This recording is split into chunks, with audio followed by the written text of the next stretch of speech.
कल दोपहर अहमदाबाद में कुछ ऐसा हुआ जिसे देखकर पूरे देश में मातम छा गया और एयर इंडिया का विमान उड़ान भरते ही क्रैश हो गया। इसके बाद जो तस्वीरें सामने निकलकर आईं, उसे देखकर रोंगटे खड़े हो गए। पर आखिर ये सब कैसे हुआ? क्या है पूरी कहानी? आइए आज के इस वीडियो में विस्तार से समझते हैं। 12 जून 2025 अहमदाबाद, गुजरात, इंडिया। यहाँ एक इंटरनेशनल एयरपोर्ट है, सरदार वल्लभ भाई पटेल इंटरनेशनल एयरपोर्ट। इस एयरपोर्ट में एक सिंगल रनवे है जिसकी लंबाई 355 मीटर यानी कि 11,499 फीट लंबा है और एयर इंडिया फ्लाइट 171 का ये विमान इसी रनवे से उड़ान भरने वाला था। समय 1 बजे फ्लाइट 171 में 230 यात्री सवार होने लगे। इन यात्रियों में से गुजरात स्टेट के फॉर्मर चीफ मिनिस्टर भी थे। इन 230 पैसेंजर में से 11 बच्चे थे और 2 बच्चा तो इतना छोटा था कि उनकी उम्र 1 साल से भी कम रही होगी। धीरे धीरे सारे पैसेंजर प्लेन में सवार हो गए। इन पैसेंजर्स के अलावा 2 पायलट और 10 क्रू मेंबर्स थे। इस प्लेन को कैप्टन सुमित अग्रवाल और फर्स्ट ऑफिसर क्लाइव कुंदर उड़ाने वाले थे। इट मीन्स प्लेन में कुल 242 लोग सवार हो गए। अभी तक मिले रिपोर्ट के अनुसार 242 लोगों में से सिर्फ एक व्यक्ति ऐसे हैं जो इस हादसे में जिंदा बच गए। उन्हें बस थोड़ी बहुत चोटें लगी। क्रैश के बाद वो अपने पैरों से चलते हुए बाहर आ गए और ये कोई चमत्कार से कम नहीं था। अनुमान लगाया जा रहा है कि इस हादसे में 269 लोग मारे गए। प्लेन में सवार लोगों के अलावा ग्राउंड में मौजूद 88 लोगों के मरने की पुष्टि हो चुकी है। ये एयर इंडिया बोइंग 787 का पहला ऐसा हादसा है जिसमें पूरा का पूरा प्लेन तबाह हो गया। अगर बात करें ग्राउंड में डैमेज की, तो प्लेन एक मेडिकल कॉलेज के हॉस्टल के बिल्डिंग से टकराया और इसने कैंपस के अलग अलग बिल्डिंग को नुकसान पहुंचा। और जिस तरह से उस एरिया में आग लगी, एक छोटा तिनका भी नहीं बचा। अभी तक के मिले रिपोर्ट के अनुसार 269 बॉडी को रिकवर कर लिया गया है। वही एक 40 साल के ब्रिटिश सिटीजन अकेला जिंदा बचा जो उस प्लेन में सवार था। वो प्लेन के सीट नंबर 11A पर बैठे हुए थे, ठीक इमरजेंसी एग्जिट के एक सीट आगे। इनके भाई भी उसी प्लेन में सवार थे, पर अफसोस कि उनकी जान नहीं बच पाई। ऐसे ही सैकड़ों लोगों की कहानियां इस हादसे में दफन हो गईं। जून की तपती धूप करीब 35 से 40 degree Celsius ground staff passengers के लगेज को कार्गो होल्ड में डाल रहे थे। सारे इंस्पेक्शन के बाद ATC ने प्लेन को रनवे 23 से टेक ऑफ करने की परमिशन दे दी गई। अब धीरे धीरे प्लेन को पुश बैक किया गया। इसके बाद ये रनवे के लिए निकल गया। देखते ही देखते प्लेन तेज गति से रनवे पर रन करते हुए रनवे को छोड़ हवा में ऊपर उठने लगा और धीरे धीरे ये अपना एल्टीट्यूड गेन करना शुरू कर दिया।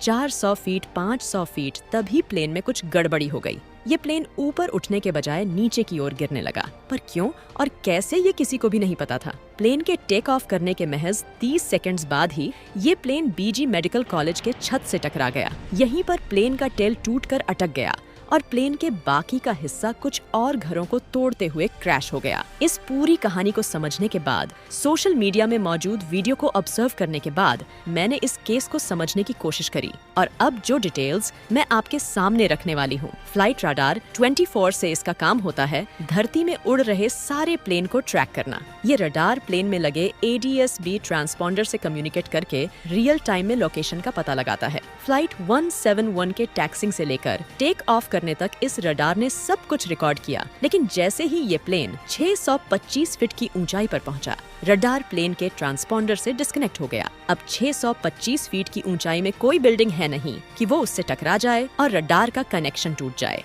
क्रैश होने से पहले प्लेन में कुछ तो ऐसा हुआ होगा जिससे प्लेन का ट्रांसपॉन्डर बंद हो गया और फ्लाइट रडार 24 डिस्कनेक्ट हो गया। पर ऐसा क्या हो सकता है जिससे ये बंद पड़ जाए? कोई भी इलेक्ट्रिक डिवाइस इलेक्ट्रिसिटी से ही चलती है और इलेक्ट्रिसिटी मिलता है प्लेन के इंजन से।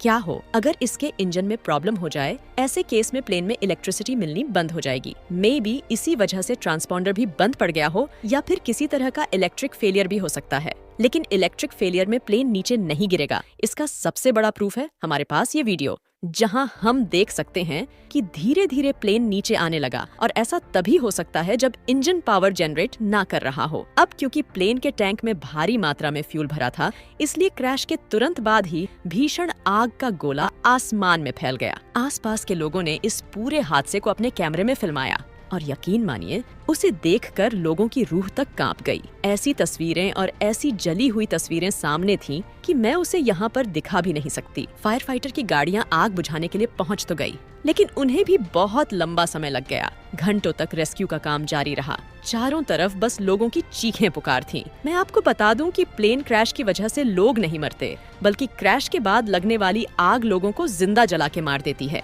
और ऐसी भीषण आग में हर कोई लाचार हो जाता है।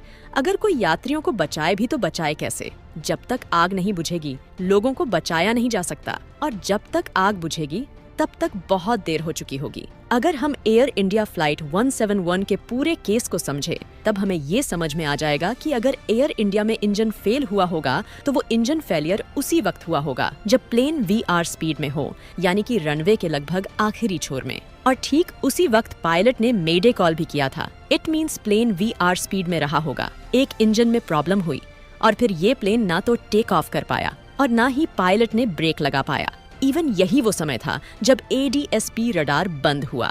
इस वीडियो में अगर हम गौर से देखें तो यहाँ पर हमें ऐसा लगता है कि कुछ तो यहाँ से निकला हुआ है। मे बी ये रैम एयर टरबाइन है, और ये रैम एयर टरबाइन तब ऑटोमेटिकली अपना काम करना शुरू करता है जब प्लेन का दोनों इंजन फेल हो जाए। हालांकि इस वीडियो में क्लियर तो दिखाई नहीं दे रहा, लेकिन अगर ये रैम एयर टरबाइन है तो मैं ये दावे के साथ कह सकती हूँ कि प्लेन का दोनों इंजन फेल हो गया होगा। इसलिए इन सब चीजों को ध्यान में रखते हुए हम ये कह सकते हैं कि प्लेन के क्रैश होने से पहले ही प्लेन में गड़बड़ी हो गई होगी। May be engine failure. अब आपको लग रहा होगा कि मैंने इन सारी बातों को ऐसे ही बता दिया, पर ऐसा नहीं है। हमें इसका सबसे बड़ा प्रूफ मिला हादसे के कुछ घंटे बाद, जब ATC ने कहा कि फ्लाइट 171 ने मेडे कॉल किया। मेडे कॉल तब किया जाता है जब प्लेन में कोई ऐसा खतरा आ जाए जिससे प्लेन क्रैश हो सकता है। इट मीन्स जब ये मेडे कॉल किया गया तब प्लेन रनवे के आसपास के आखिरी छोर में रहा होगा, यानी कि गड़बड़ी की शुरुआत भी यहीं पर हुई होगी। लेकिन यहाँ पर एक और सवाल पायलट पर उठ जाता है कि अगर पायलट को पहले से ही पता चल गया था तो उन्होंने उड़ान क्यों भरा? क्यों उन्होंने ब्रेक लगाकर प्लेन को नहीं रोका? इसे समझने के लिए हमें प्लेन की स्पीड के बारे में भी थोड़ा समझना पड़ेगा। एक प्लेन को टेक ऑफ करने से पहले 3 तरह के स्पीड से होकर गुजरना पड़ता है, V1, VR और V2। V1 स्पीड में जब प्लेन रनवे पर रन कर रहा हो तब पायलट के लिए वो आखिरी पल होता है जब उन्हें डिसाइड करना होता है कि प्लेन को रोका जाए या फिर टेक ऑफ करा दिया जाए। इस स्पीड में अगर कोई इमरजेंसी आ जाए तो पायलट ब्रेक लगाकर प्लेन को रोक सकते हैं, लेकिन इस स्पीड को पार कर देने के बाद प्लेन VR स्पीड पर पहुंच जाता है। इतनी स्पीड में प्लेन नोज रनवे को छोड़कर ऊपर उठने के लिए संघर्ष करने लगता है। लेकिन जब प्लेन VR स्पीड को भी पार कर देता है तब वो V2 स्पीड पर पहुंच जाता है। ये प्लेन का वो स्पीड होता है जब प्लेन सेफ मोड में चला जाता है। इस एल्टीट्यूड में अगर कोई इमरजेंसी आ जाए, मान लीजिए प्लेन का एक इंजन फेल हो जाए, तब भी प्लेन V2 स्पीड में एक इंजन के सहारे उड़ान भर सकता है। कोई भी दिक्कत नहीं आने वाली।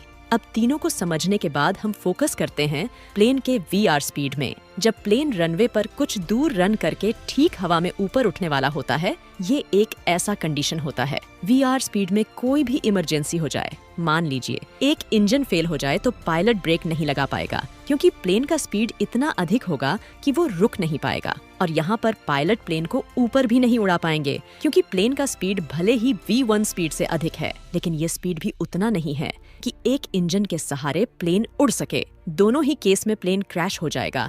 इसलिए टेक ऑफ के दौरान प्लेन में सबसे बड़ा खतरा तब होता है जब प्लेन VR स्पीड में हो। ना तो पायलट ब्रेक लगा पाएगा और ना ही वो प्लेन को ऊपर उठा पाएंगे। In case of 1 engine failure, एक शॉकिंग डिटेल्स हम देख सकते हैं प्लेन के लैंडिंग गियर्स में। प्लेन में लगातार ड्रैग बढ़ रहा था, प्लेन का स्पीड लगातार कम हो रहा था। ऐसे में पायलट ने लैंडिंग गियर को नीचे ही छोड़ दिया। हालांकि इसे ऊपर कर देने से भी ऐसा कुछ भी नहीं होता कि प्लेन बच जाए। मे बी ऐसे केस में पायलट पैनिक हो गए हो। इतने सारे अलार्म को सुनते हुए पायलट का ध्यान लैंडिंग गियर पर ना गया हो। अब देखना ये है कि अगर इंजन में प्रॉब्लम हुई थी तो क्यों हुआ, कैसे हुआ। हालांकि आई विटनेस का कहना है कि टेक ऑफ के दौरान मल्टीपल एक्सप्लोजन की आवाज सुनाई दिया और इसी दौरान इंजन में धुएं को भी नोटिस किया गया था। मे बी ये बर्ड स्ट्राइक भी हो सकती है या फिर इंजन में कोई टेक्निकल खराबी। इस हादसे के अलावा गर्मी का भी मौसम था। एयरपोर्ट में लगभग 35 से 40 डिग्री सेल्सियस तापमान रहा होगा। इतने देर तक प्लेन धूप में खड़ा रहने से प्लेन के टैंक का फ्यूल का टेम्परेचर भी काफी बढ़ गया होगा। शायद इसीलिए आग लगने में जरा सी भी देरी नहीं हुई। इसके अलावा इन वीडियो में हमें कुछ और डिटेल्स भी नजर आता है और इन डिटेल्स की पुष्टि इन्वेस्टिगेशन के बाद ही हो सकती है। जैसे कि टेक ऑफ के दौरान अगर हम प्लेन के विंग में गौर करें तो यहाँ पर ऐसा लगता है जैसे प्लेन का फ्लैप्स 0% हो।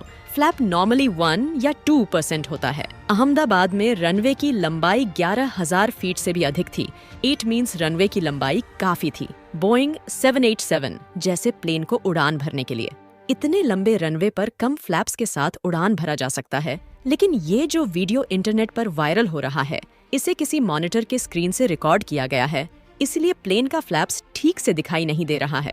हो सकता है प्लेन का फ्लैप्स मिनिमम पर हो, ना कि 0 पर, या फिर ये भी हो सकता है कि फ्लैप्स 0 पर हो लेकिन टेक ऑफ के दौरान अगर फ्लैप्स 0 पर हो तो कॉकपिट में एक अलार्म बजने लगता है। इसलिए मुझे नहीं लगता है कि पायलट ने 0 फ्लैप्स पर टेक ऑफ किया होगा। तो उम्मीद है पूरा हादसा आपको समझ में आ गया होगा और अभी भी बहुत कुछ सामने आना बाकी है।